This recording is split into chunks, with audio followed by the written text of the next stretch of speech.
ఇక ఆమె బిడ్డే చాలా అందంగా ఉంటది. కానీ నీ కొడుకు కంటే 2 సంవత్సరాలు పెద్ద బిడ్డ. గా పోర్నే చూస్తున్నట్టు నాకు అర్థమైతుంది. ఆ పోరు ఏమైనా ఎన్నడు రాని మా ఇంటికి, ఈ పిల్లగాడు మా ఇంటికి ఏమంటూ వస్తుండో గప్పటి సంది అవ్వ ఏం కూర వండినవు ఏం పువ్వు వండినవు అని అరుచుకొని పోతుంది బిడ్డ. గందుకే ఆ పోరు మీదనే డౌట్ వస్తుంది. అలా అయ్యే ముందే మంచోడు కాదు బిడ్డ, జర చెప్పమ్మా నీ కొడుకుకు. ఓ అమ్మో, రమేష్ కనిపిద్దా నానే, అది ముందే మంచిది కాదే, అది పెద్ద బద్మాషిది.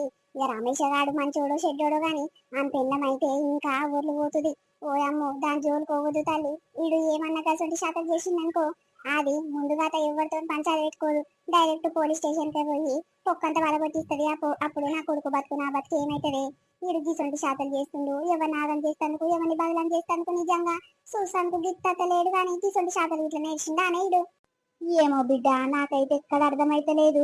ఈ ఊర్లో నేను ఒక్కదాన్ని నిమ్మలంగా బతుకుతున్నాను అనుకున్నా. ఆ ఇంట ఇట్లా బతకనిస్తట్లేడు బిడ్డ అని కొడుకు. నన్ను ఇలా ఊర్లకేంచి ఎలగొడతట్టే ఊరోళ్ళందరూ కలిసి నీ మన్మడు ఏం పనులు చేస్తుండమ్మా, మంచిగా ఉన్నాయి ఈ పనులని.